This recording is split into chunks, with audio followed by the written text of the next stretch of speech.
Kate Milafalcha, welcome to Irishgrannyhelen. It's time for our Saturday book, and we are working our way through UFO of God by Bledsoe. This is video 3. If you're just discovering this, videos 1 and 2 we covered last Saturday. This may or may not be the last weekend. We may fit in 2 long videos here. Have to see how I feel. Okay, so beginning on chapter 14, we've been discussing the repercussions in this book of Christopher Bledsoe's and his family's experiences with UFOs and strange phenomena. Somebody mentioned to me that in the book he does a lot of complaining about his ill health and their poverty and the weird things that happen. I would agree that he does, but I do think that that's the point of the book in part, is to really elucidate how, for many people, they don't just look outside and see a UFO and go, oh, well, that's interesting. It has long-lasting and really devastating repercussions for many people. And I think people who have more traditional belief systems are more strongly challenged. Their world is shaken quite a bit. So I allow him the privilege of complaining. He had terrible things happen. It's also important to remember that they lived in a very closed community, a small, rural, southern community. Everybody knew everybody. Everybody grew up for generations side by side. They all practiced the same religion. They all lived in each other's back pockets. That can be stifling. And if you have a flaw, it is magnified. And if you have issues in your life, they become hot gossip. That's very difficult. You can't get away from it. It was especially difficult for his children. So let's see what Bledsoe has to say. He was weighed down by difficulties. He had trouble making money. His ill health kept him from being able to work full time. And he was dealing with the ongoing phenomena. They were scary. A lot of it was the effect on his children. They suffered ridicule. They were fearful. It was difficult for them in school. They were bullied. He tried to focus and distract himself by working on his garden. It was difficult when he wasn't working in the garden because he felt guilty how this was affecting his kids. But the side effect, the positive side effect of working on the garden was that it provided them with the bulk of their food because they were really short on money. On the Saturday before Easter, this one particular year that I don't have the year written down, his 2 younger sons had friends over for a sleepover. About 9:30 at night, he was depressed and he went out to the back porch. And he struggled a lot with the weirdness of these phenomena, with his sense that he got this overwhelming feeling of compassion that he felt coming from them. So he was looking at the sky and moping, I guess, and he vowed that he was not going to speak to them or about them again because his family had been so hurt. And then he came in and went to bed, went to sleep. My dogs, they know I'm talking. They just know it. He was woken by a thunderous voice saying, "Arise."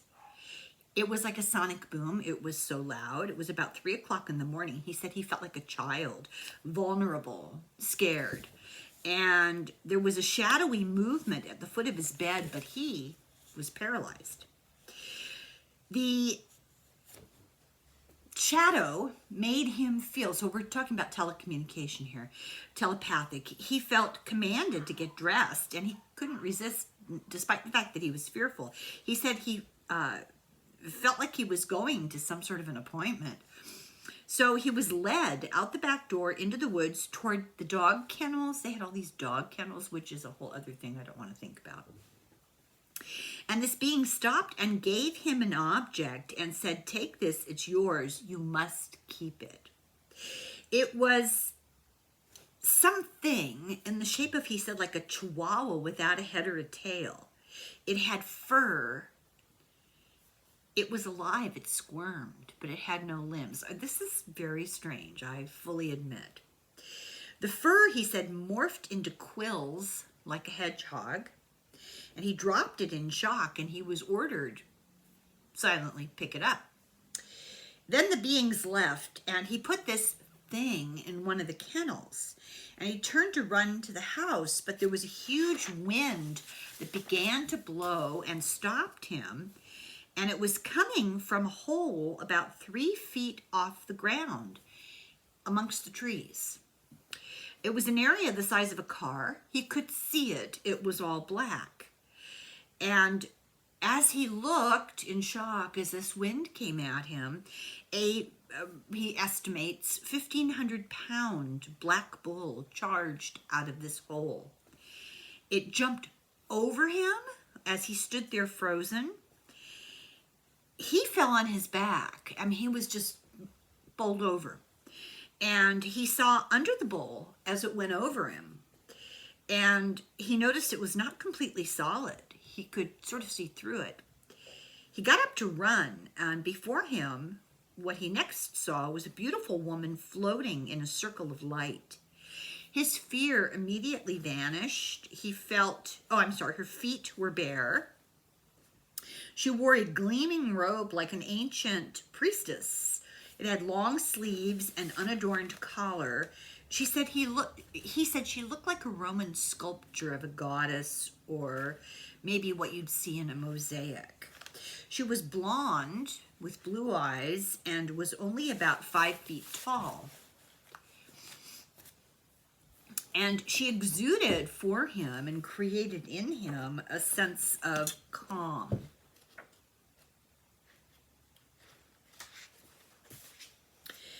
And she said to him telepathically, "You know why I'm here." He knew what she meant. He was embarrassed, sad. He had vowed to abandon whatever path she had sent to him before. Remember, he made up his mind he was never going to communicate again. And no matter how much pain my family and I had already been through, I could no longer allow them to suffer for a cause I couldn't even trust was leading anywhere. So conflicted, terribly conflicted. He regretted all those feelings that he'd had. Looking at her, all of that went away. And he said he knew he'd made a mistake, but he knew that it was not unforgivable. It wasn't final. It could be reversed. She appeared to offer him a way forward, to show him that his tribulations had not been in vain. He had to trust that revelations, like the ones that he'd had, could not be delivered all at once in blinding clarity. Otherwise, everything would be rejected and ignored. He was told, "You cannot quit now. You made an agreement that must be kept." So he was in awe and overwhelmed. He felt like he was kind of in a trance. Then he saw orbs. Then he had missing time. Then he began to feel that these beings were actually more like tools of her, or guardians sent by her. He had an apocalyptic vision of a possible future. Didn't go too much into that. And he vowed that if he kept his mission, she vowed if he kept his mission, she'd protect his family. That she would allow the orbs to be photographed, that they have not been able to capture these things yet to prove. Nobody believes them. Nobody other than other experiencers and some researchers, but the public in general, the neighbors, etc., the family, they don't believe him because he's got nothing to prove. She vowed that he would be able to photograph them and show them to people to bear witness. And if he kept talking, about all of this, that she'd never leave his side, he'd be protected. So he was overwhelmed with gratitude for the protection and the assurance. She put her finger to her lips as if to say, be quiet. And he couldn't tell what she said next, but he understood that she was saying, you'll understand when the time comes.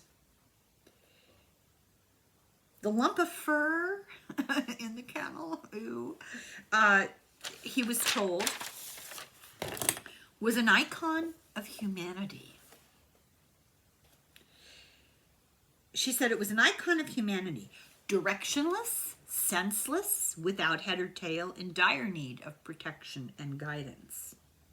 Toward the end, she conveyed the importance of his visitation. She warned that there were forces at work to cast phenomena like this in a negative light, and that if this view won out, humanity would be set on a path to ruin. She said that his work was to prevent this dangerous deception from taking root. She did not tell me why, but I had been chosen to tell humanity, yikes, of the phenomena's benevolence. The first step in this work was the simple acknowledgement of what I had seen. He was told a new knowledge must arrive, mankind must awaken to it. After 20 or 30 minutes on his knees listening to her, he was disoriented and totally drained of energy. When she finished talking, her halo of light drew back into her and she vanished. Forgetting to check on the prickling creature in the kennel, I scrambled back to the house, wobbling and deliriously tired. I got in the back door and passed out on the hallway carpet covered in dirt and forgetting that the boys had friends over. As I fell asleep, I remember her words, "This is your burden and you must bear it."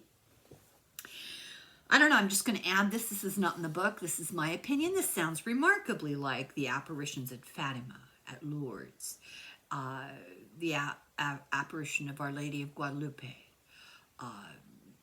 Medjugorje. Scary similar. Chapter 15. So the next morning is Easter morning, and he picked himself off and brushed off the dirt and leaves, and I'm assuming nobody else saw him, and he felt acceptance that the lady had offered him some sense of confidence, that he needed to keep speaking out. It was his burden to share the story. So a few days later, Mufon called. I wonder if the Easter Bunny came. A few days later, Mufon called to ask him to speak, and he felt he owed it to the lady to speak out about her, that it was too coincidental. Oh, and in the margins here, you know, the fact that it was Easter morning, I asked in the margins, is that significant? Just wondering. He only told his son Ryan about the lady in the car on the way to this convention MUFON thing. And Ryan took it well. Ryan's the adventurous one. He's the one who wants to know all about it and see it. And anyway, the room was packed, and he said that they were not wearing tinfoil hats. They were open-minded. He wasn't sure what he should tell, his experience at the river or the lady. He briefly summarized the river story, and then he explained why he'd avoided speaking and had decided to speak now. Then he told the story about the lady. The crowd began to laugh and heckle, and suddenly words he did not expect came out of his mouth.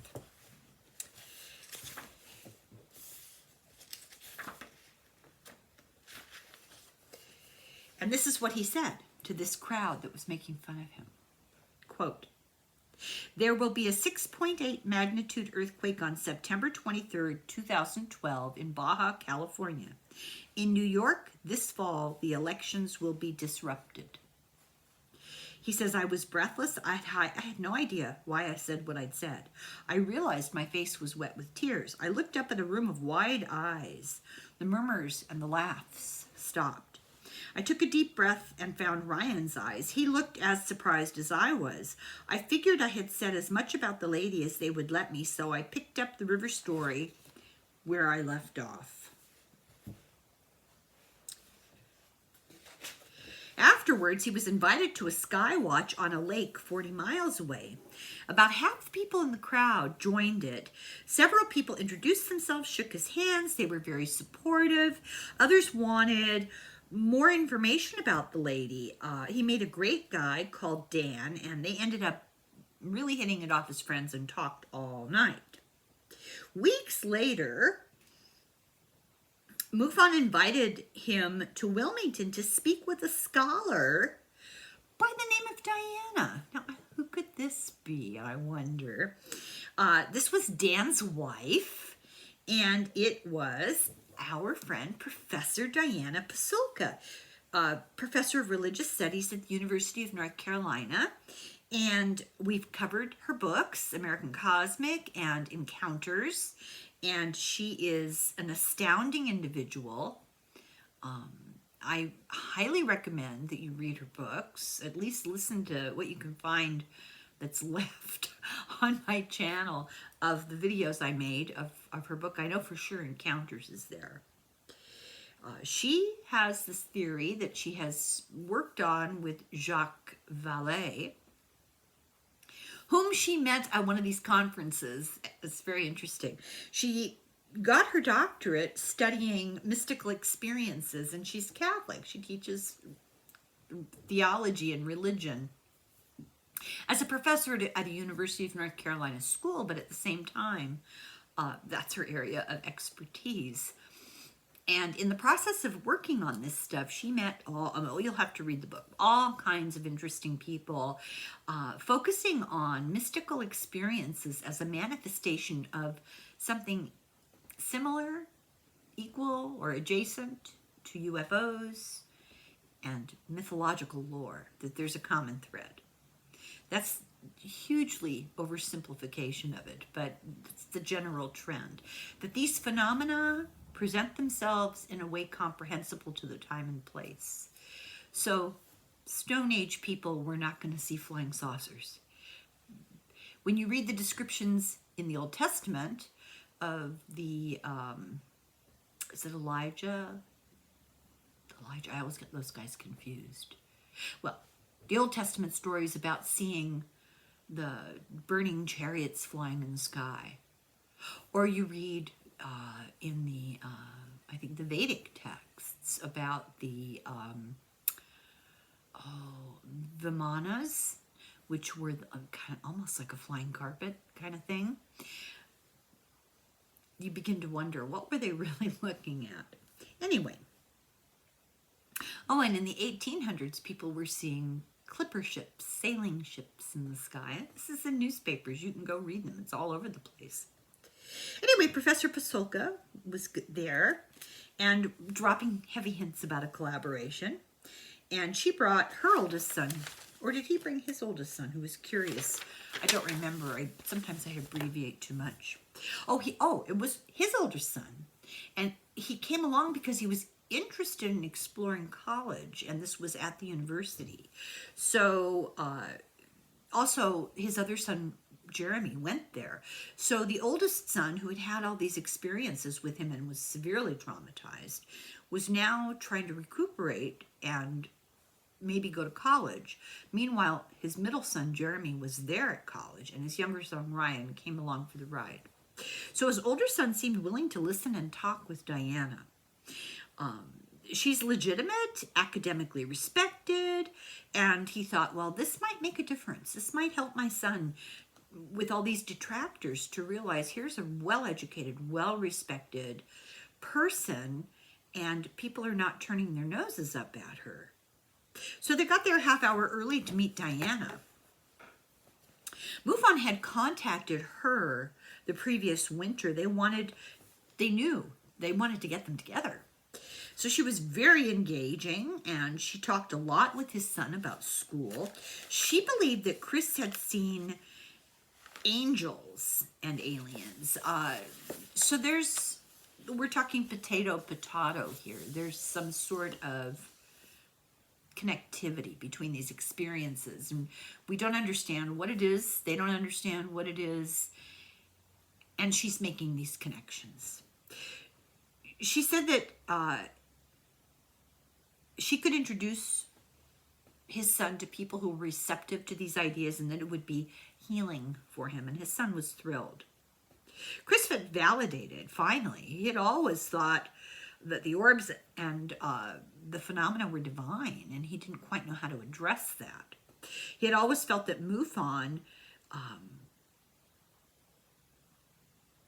feared this sort of imagery and feared talking about this. So I keep saying potato, potato.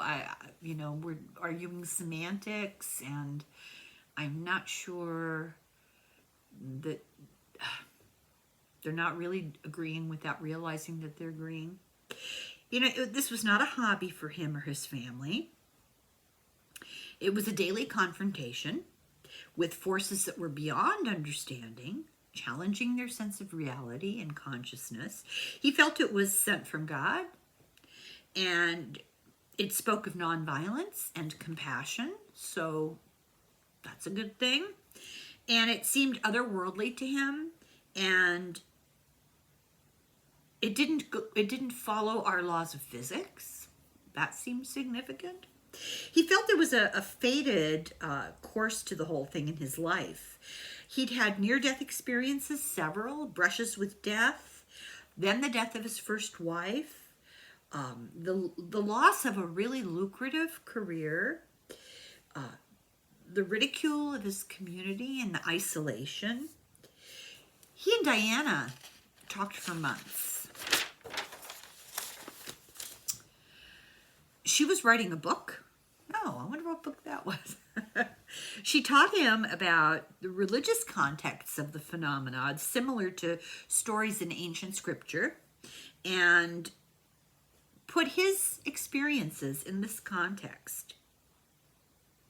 She had just gone from being a consultant on a horror film about a Catholic haunting.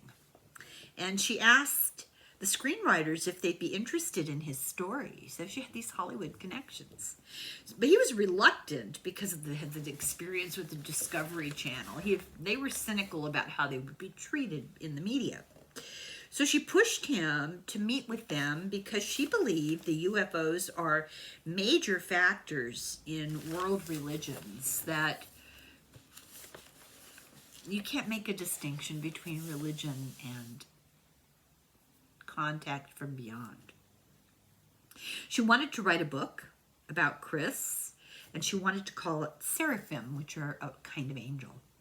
So before agreeing to meet the screenwriters, he prayed for a sign, and nothing happened for days. And so he emailed Diana, and he said no. That night, he saw a tree in his yard on fire, and there was no lightning, there was nothing else going on anywhere. So he got in touch with Diana, and he said he had gotten a sign, and he would meet with the screenwriters. His wife Yvonne went with him.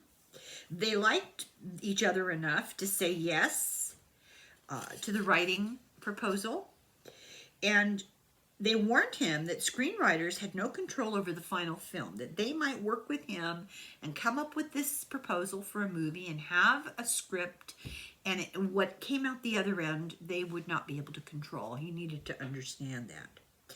But he felt that this sudden fire in the tree, it was so unusual that it maybe was a sign or an omen. So chapter 16. There was a storm with electrical disruptions, and it had delayed a conference called The Gathering that was scheduled in Philadelphia. It was a group of scientists, Egyptologists, government officials, because, yeah, of course. And he got Diana invited, and they wanted him to show up this conference, and so they paid for the tickets for himself and his wife to fly there. November 16th, they flew in. They were met by a limo driver. They were treated to a really nice hotel. They were treated like celebrities. It was really fancy. There was a party that was held at oh, it is centrifuge. I thought, that can't be right. Now I remember, a centrifuge facility where astronauts trained, which was very high-tech and fancy, and the party was fancy.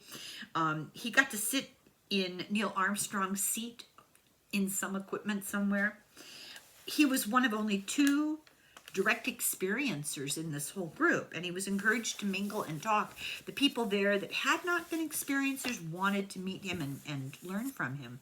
He was moved by how many serious people that genuinely wanted answers, the best and the brightest from various areas of science and politics, government, etc. They seemed as uncertain as he, which was disconcerting. He sat with Linda Moulton Howe. This guy, how lucky can you be? And Stanton Friedman and many others, and some of them did become friends. He later met Colonel John Alexander, not this night, but later because of this, and they became friends.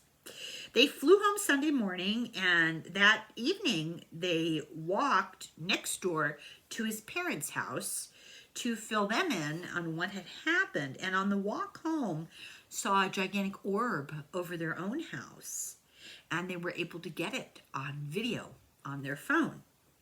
And he sent it to Yvonne. I guess he walked over by himself, and he sent it to Yvonne and his children in the house. This was a breakthrough. This was the first time they were able to document it. And he felt that the lady was supporting his work, and this was the evidence as she had promised. He felt that the orbs decided to be filmed or not, that they either allowed it or disallowed it. After this night, they seemed more willing. They were less difficult to catch. He felt an unseen world was revealing itself as the lady had promised.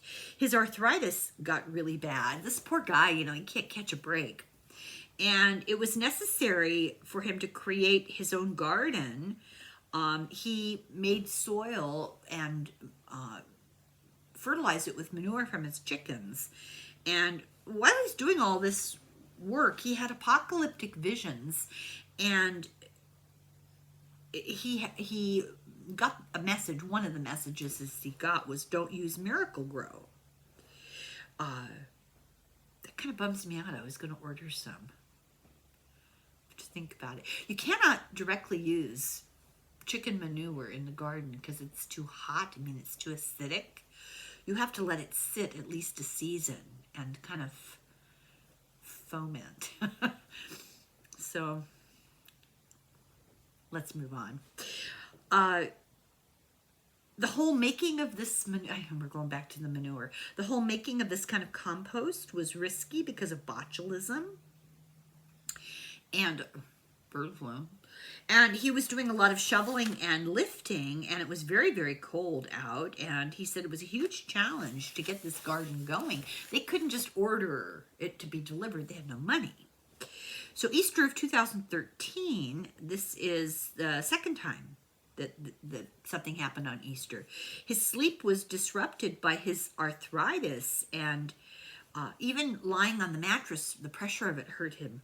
And in the earliest morning of March 31st, he was woken because of this pressure. And he said it started to ease. It felt like gravity would let go, and he didn't feel the pressure. Then he realized he was floating, and he went up through the top of the house.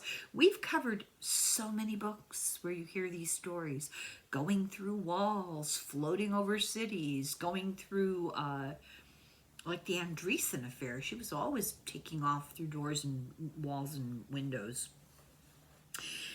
The pain left, and he said it was like being lifted by a giant hand. He said he went up into a brilliant blue-white light about 100 feet over the house.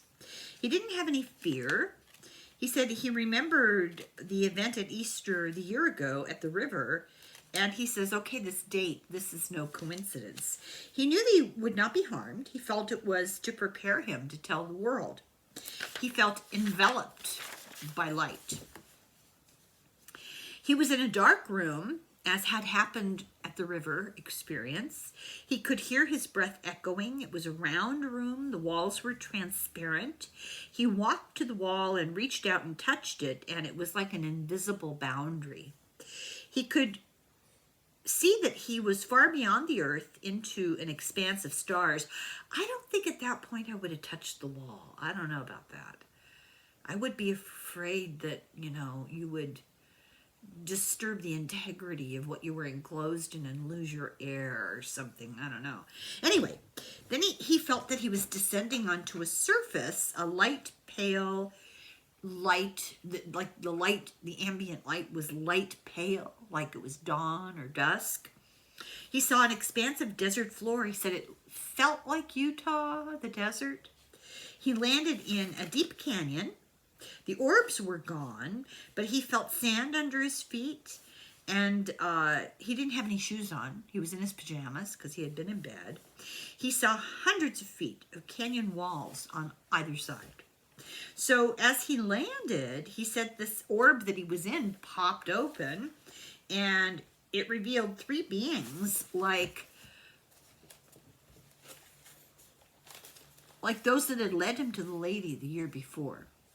They glowed ivory yellow like the moon, and he felt that they were partially covered to protect his eyes, so it's almost as though their light was diminished a bit so as not to blind him. He hadn't realized that they'd escorted him and been with him inside the orb the whole time.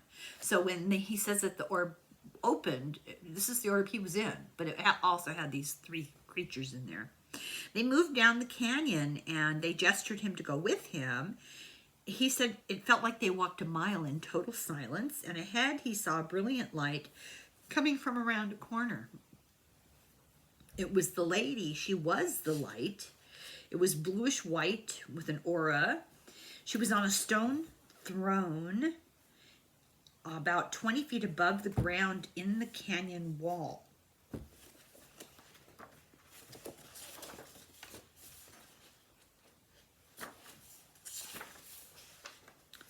And this is what she said to him. It's interesting. Quote, "When the red star of Regulus aligns just before dawn in the gaze of the Sphinx, a new knowledge shall come into the world. I was not sure what that meant," he says.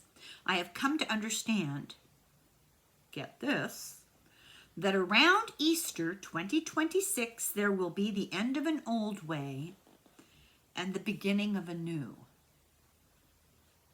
Around Easter 2026. I don't know what to make of that. Is that good? I don't know. After this, he said he began to feel the pain of others. Like after this day in his life, he empathetically could feel the pain of others, but he was also able to help them. He connected empathically to people, and she knew that he was committed to sharing with the world whatever the cost was, and she wanted the world to know that she and her people would help Chris and were grateful to him. They would not interfere with our free will. This is what is so difficult to accept. Not only is Bob Mueller or Jack Smith or Chuck Schumer or Kamala Harris, not only are they not going to rescue us, it depends on our free will choices. So he woke up in bed Sunday in the morning, and he remembered all of it. This was one time when he didn't have amnesia about the event. There had been a year of growing support and approval from people around him. He and his family started to believe that the sacrifices were worth it after years of deprivation. They were now receiving compassion and social interaction. That was the biggest deprivation of the past. He got one other important gift from the lady. Chapter 17. At the gathering, he met and befriended Grant Cameron. That name might ring a bell in UFO research. He was a longtime UFO researcher, very well known. He asked if he could stay with Chris on the way to the conference, and he could stay a couple of days before they went to the conference. On the second night, they all sat down to eat, and first he put his lab and his chihuahua outside, and he came in and sat down, and the dog was sitting looking at him. So he let them out again and latched the door carefully, came in and sat down, and the dogs were sitting looking at him. But all the doors were closed. This happened again, and so he let them stay in the house. We don't know what that was all about. Grant left and phoned with a request to stay again on the way home from this conference, and he wanted photos of the burnt tree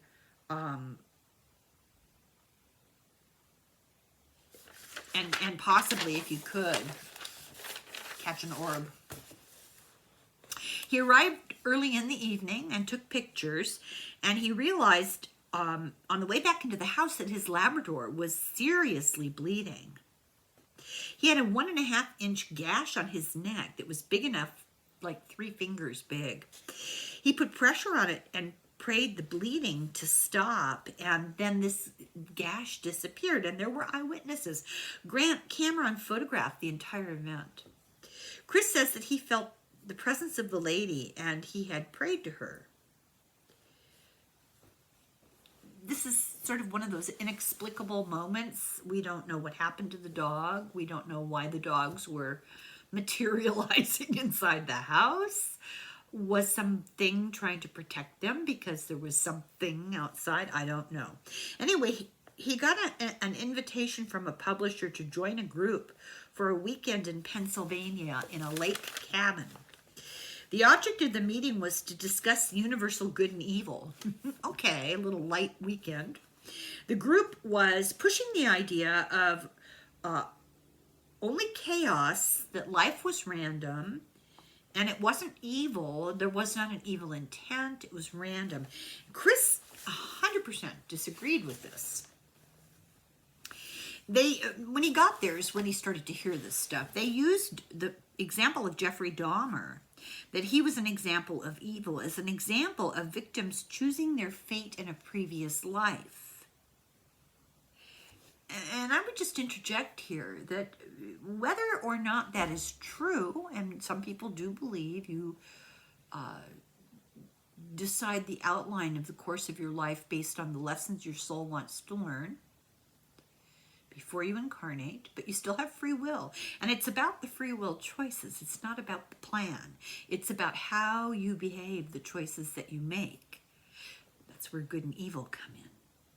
So no matter what your karmic burden that your soul carries, you're still faced with right and wrong free will choices.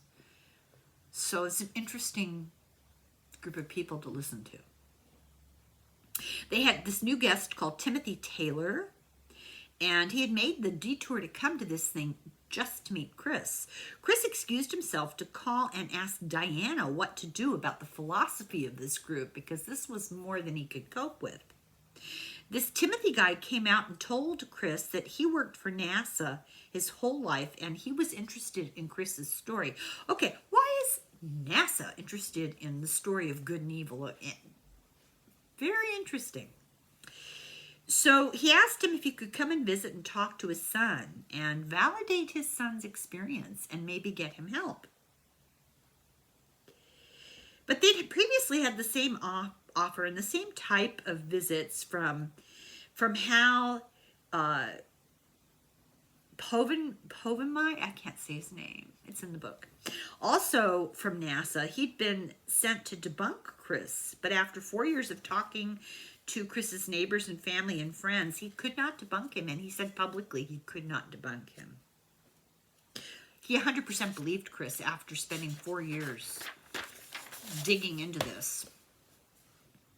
Chris felt lucky to make allies of strangers that were so highly placed. Yeah, both of these guys are NASA. The lady's energy helped him to form communication and to be able to communicate with the community of supporters and friends, and to she guided him on his journey. He felt it was a gift. How are we doing here? Okay, chapter 18. In 2013, Diana, this is Dr. Pasulka, offered to buy his life story for her company. I guess she's got a production company. He turned this down. The screenwriters were still working, and he wanted to see what they would come up with. MUFON asked for his story for publicity, and he wanted nothing to do with this. He wanted nothing to do with MUFON because of how unprofessional their investigation had been. The group wrote many erroneous things about him, and he was justifiably feeling a grudge. They wrote that his son had been abducted by Bigfoot, and by now Chris felt that he had legitimate support. He didn't need these people from MUFON. A woman named Chase Klotsky, I think I said that right, had quit MUFON and let Chris know and warned that MUFON was reopening his case. She wanted to investigate it independently. Boy, how do you know who to trust in a situation like this? This has got to be really hard. She asked, and he let her come and get samples from the tree that burned. And they were sent to MIT for chemical analysis. The lab results were it was not hit by lightning. It was not set on fire with an accelerant, and that the cause of the fire was unknown. He was surprised when the next spring green shoots started growing out of the tree. Tim Taylor proved to be a huge expert. Now, this is the guy from NASA who approached him. Chris says that he learned that Taylor's training and qualifications were unbelievably broad-ranging. He was a genuine expert on medical, aerospace, military, and intelligence technology. As an inventor and engineer, he held 13 patents. His affiliations with government agencies were an endless trail of alphabet soup, though he was officially employed by the National Reconnaissance Office. The whole family came to meet this guy. So he came to the house to meet the family, and while he was there, this woman Chase called and said she was in the area. Could she come by? So Tim was awkward at first because Chase and her husband were strangers, and he didn't know what he could talk about with strangers. He was reluctant to let his associations and activities be known by strangers. He'd planned on briefing Chris, but he was hesitant because these people were unknowns.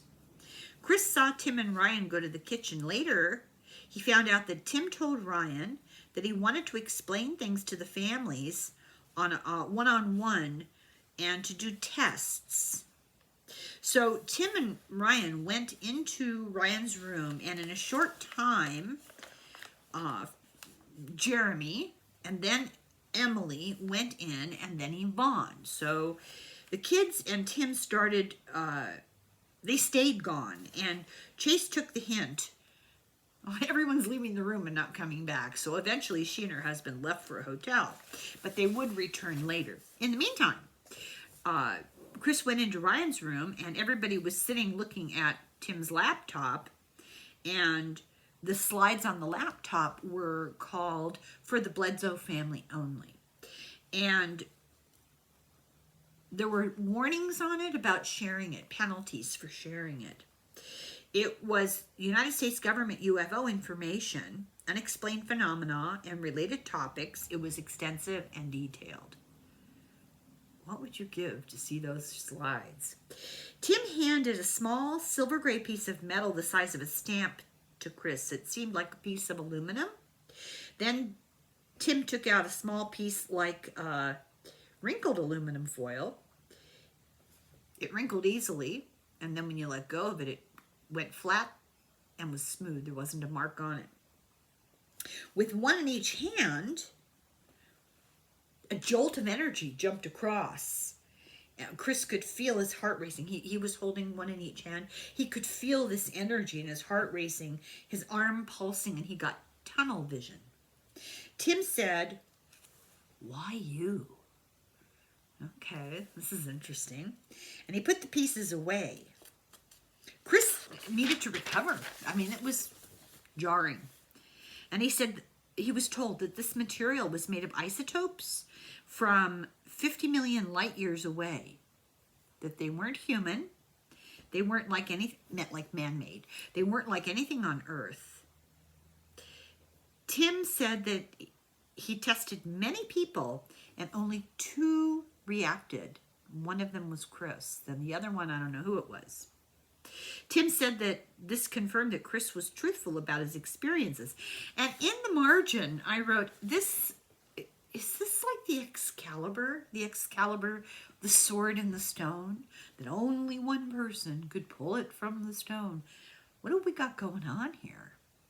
Or in the past? Tim said that Chris had the strongest biological reaction. Of the 2 people who reacted, his was the most extreme. His family was shocked.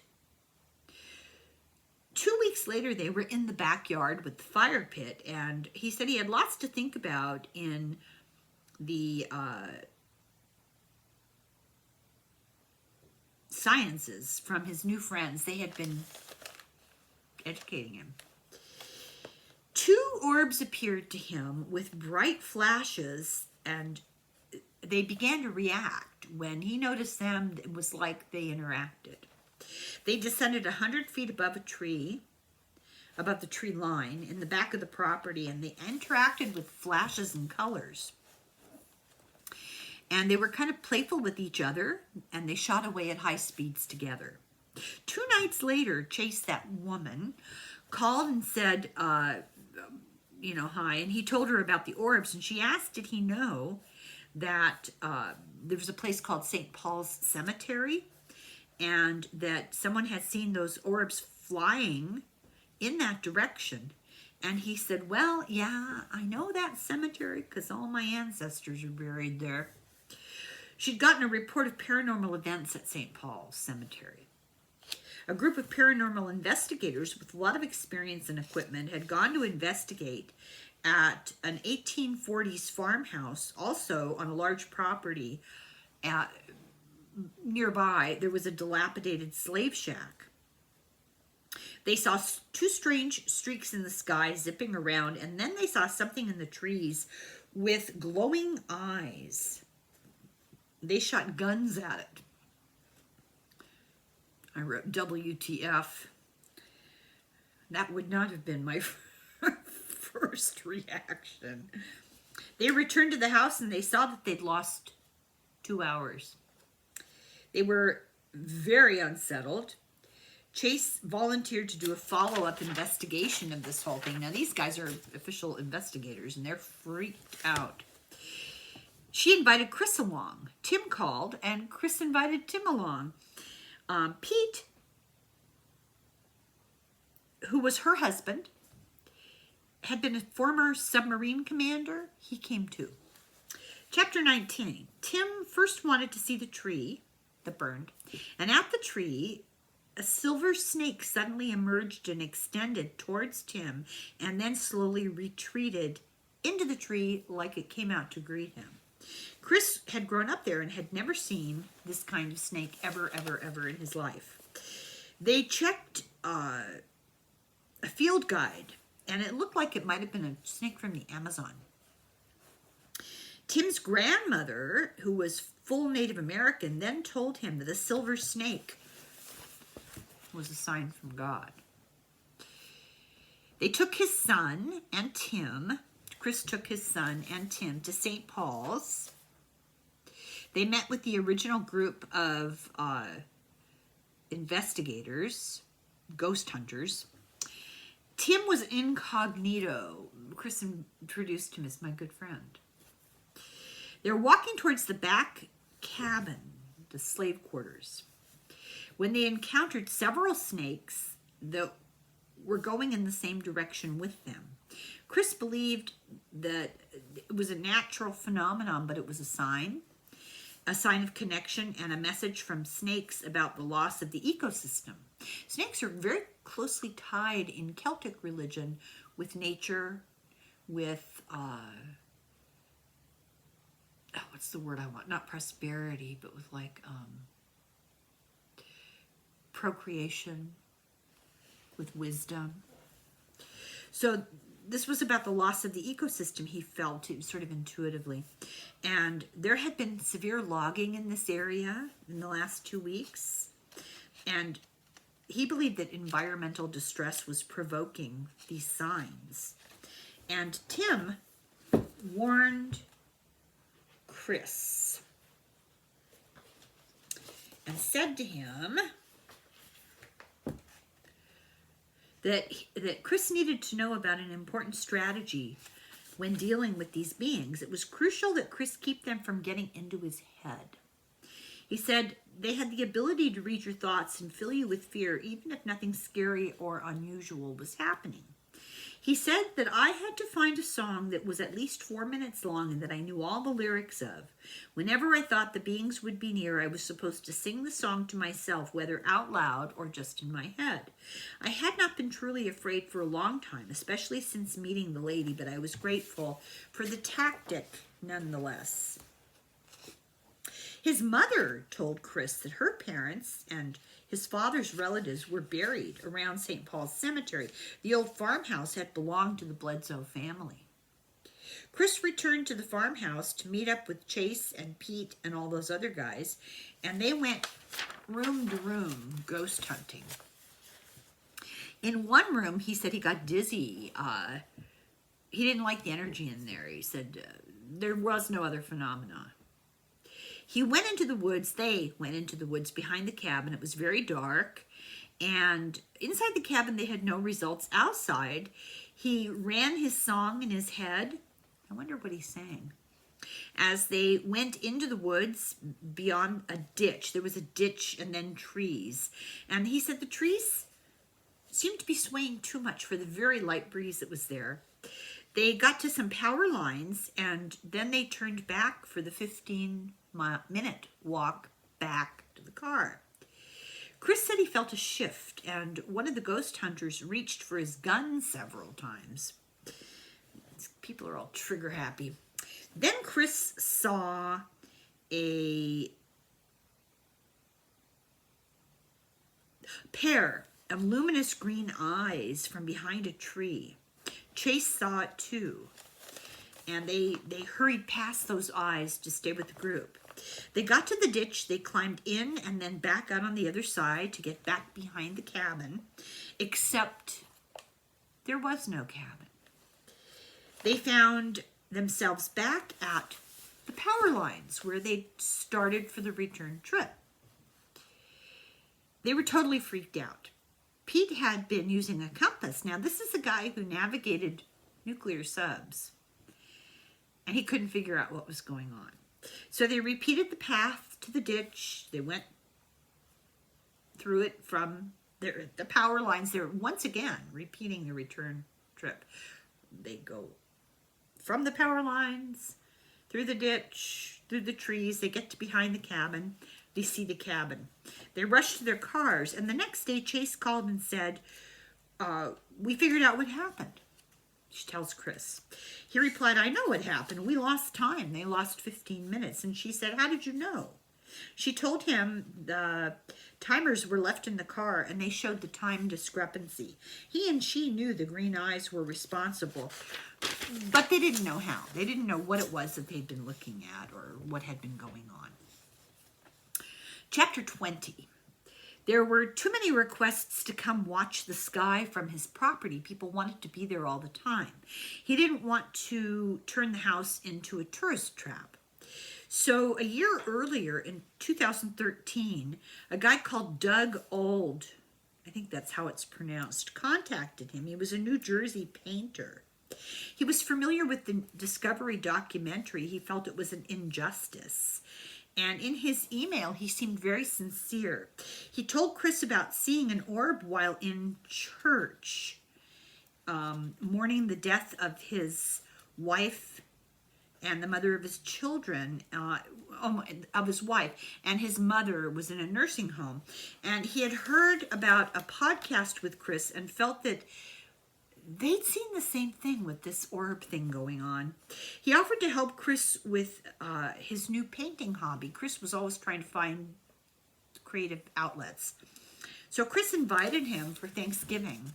He's very free inviting strangers. I find that really astonishing. So they met the day before Thanksgiving, and Chris told Doug the whole saga and ended up crying about it. He returned in the next week to support Emily doing a concert that she had. He was limping from a hockey injury. Oh, he had a huge bruise. Chris put his hand on it and prayed. And the next day it was all gone. So this is what they say. I don't know. I don't know if they took pictures. I don't know. That evening, he went with Chris to meet Chris's parents. Chris's father described his own out-of-body experiences and visions to Doug. And the next day, his mother found his father dead. He died that night in his sleep. Chris was devastated. His father had been his best friend. He taught him everything, and he was very supportive. And of all this paranormal UFO experience stuff, he was not one of the ones that ridiculed him. Chris had become much more frequent and an avid prayer. For example, when his family were tensely waiting his father's cancer test results, he said he quietly, to himself, he didn't make a big deal out of it, prayed like crazy. He got a phone call and that his father was clear. This is before his father died, of course. This is when he was first sick.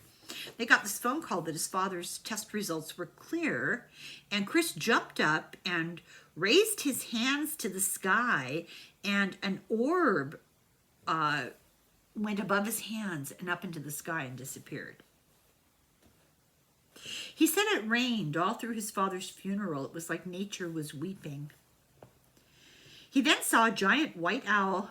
Uh-oh. White owls always mean something. He saw a giant white owl over the middle of the road like a guardian and felt that its message was his father was okay. He felt like it was the same owl as before, and before all the weird things had happened, like being hit by lightning, the chair being hit by lightning and everything. The message was like this was a protective force. It was vigilant and abiding.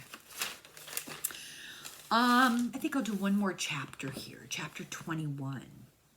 After his father's death, Chris's he had rheumatoid arthritis, and it got much worse. He was in so much pain he had to go to the emergency room. That's bad. He was on a 6-month waiting list for a specialist. It was so bad he would cry. His son was spending way too much time alone in his room and was becoming less talkative and isolating himself, and this really worried them. His friends had grown up, and they were less in ridicule of him, his son's friends.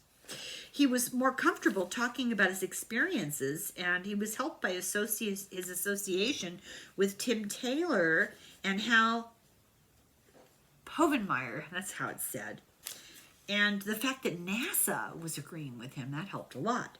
The families who had judged them stopped, but they avoided them, like their own families, their aunts and uncles and, everybody, because they stopped teasing them. They stopped avoiding them because they heard NASA was involved. And he wondered, were they afraid of NASA, or did that seem like validation? Chris faced the challenge of always having to help his son process trauma and fear of his experience when he was only 17. It was profoundly isolating. Nobody else could relate. Friends ridiculed him, this poor kid. He was set apart and isolated. Oh my God, here we go, Easter again. Easter Saturday evening, 2014. His sister and niece had moved in next door with his mother. They'd been taking care of friends' dogs at the friend's house while the friend was gone. And they returned late and drove up to his mother's house. It was dark, and Chris's house was dark. They brought their dog out on a leash to go pee. And they were stunned because they saw a bright flash of light from Chris's front porch. And then they saw the lady. They could describe her. They could describe the halo around her entire figure. Very much like a description of the Lady of Guadalupe. You see pictures of her. It looks like she's got, I don't know, some kind of rug or something around her. It's an energy field. It's the halo. She went down the walkway and turned to them, and they made eye contact with her. She shot off behind the house in a blinding streak of light. His sister Stephanie immediately texted Chris, but Chris was asleep and didn't know. So Easter morning, his son, Junior is his son's name, said, "Mom, I'm so sick, I don't know what's wrong." And he showed her a swelling on the lower side of his back. They rushed him to the emergency room, and they sent him by ambulance to the University of North Carolina at Chapel Hill, the medical center there. He was in the ICU with a kidney infection, and he had it for a couple of weeks, and he's young. This is bad. But he had been silent about it. He'd been sick and for a while, and he'd been silent about it. He didn't complain. The doctor said one more day, and he would not have made it. This was really dire, really a bad infection. He was in the ICU for 2 months. My husband had a heart attack on a Friday night, and they sent him home Sunday. Anyway, they put him a PICC line. It's directly into the circulatory system to administer medication. In this case, antibiotics to his heart because he developed myocarditis. They warned the treatment would probably make him sterile. At the time, I would guess that's the least of his concerns. Chris believed the lady came that Easter Saturday evening to get his son to ask for help. He felt that she was looking out for him.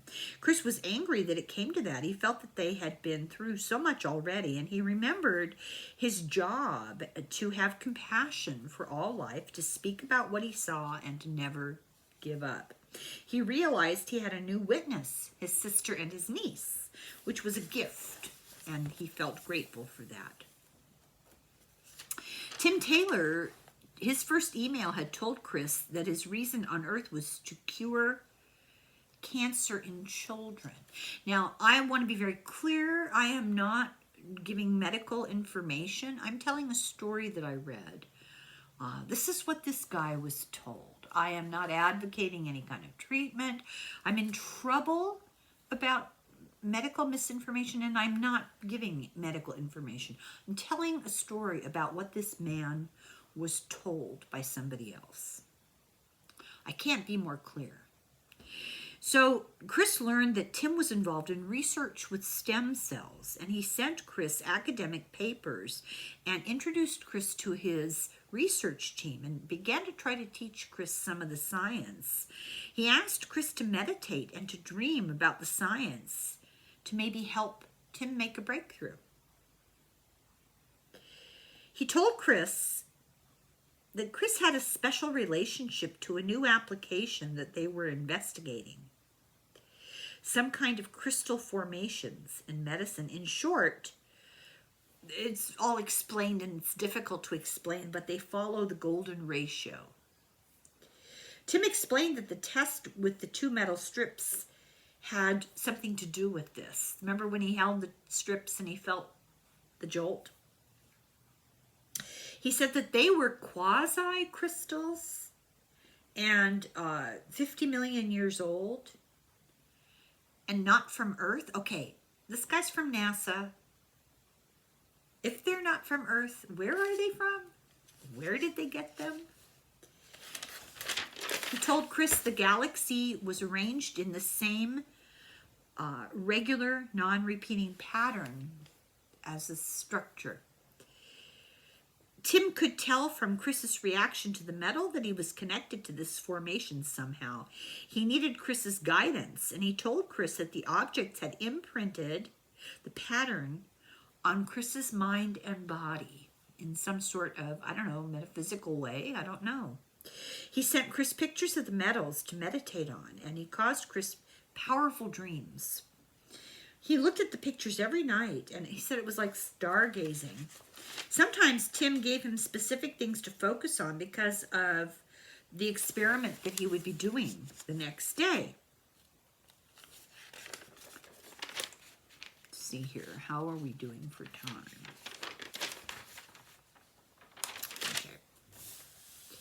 Chris would wake up and he would draw geometric patterns from his dreams. He sensed that cells, stars, orbs, all of nature were integrated by this design. This is the Fibonacci sequence. When you see a nautilus shell, that spiral pattern, that's the Fibonacci sequence. Sunflower seeds have them, pine cones have them, the nautilus shells. It's the building block of the golden ratio patterns in nature. After his son's hospitalization, Chris put more time and energy into this because of his son being so sick it scared him. His son's illness drove him and gave him hope for children, for Tim, and the world. Tim finally got government okay to do this first surgery on a 40-year-old woman who had bone cancer. And I put in the margin, I wonder if he still has the government money for research. I don't know. The weekend before the surgery, he and Yvonne, Chris and Yvonne, went to a friend's lodge in the mountains. It was a cozy place to talk with other guests, mostly psychologists, psychiatrists, professors. They asked why he painted so many birds. He was getting into painting and drawing birds, and he had really gotten into hummingbirds. They decided as a small group to go look at the phenomena of Brown Mountain, where there were lights, orbs, and lights in the sky over the mountains had been seen. They went in a Jeep on a drive up this mountain, and they were buzzed and circled by a bird for 45 minutes. The bird followed them in a half-mile walk to the crest of an overlook.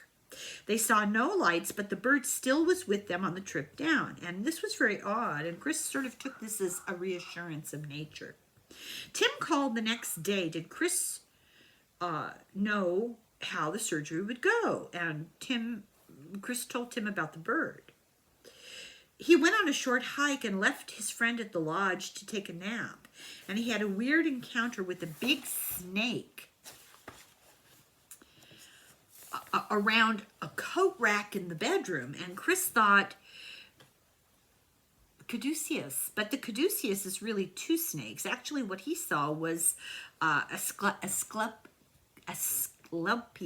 I can't say it. The rod of Asclepius, the god of healing and medicine.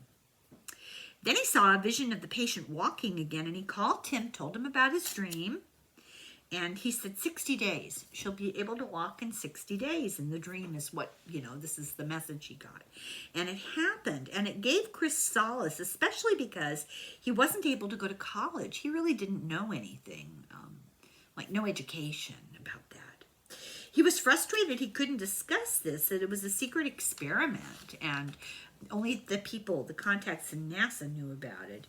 He wanted to shout it from the rooftops.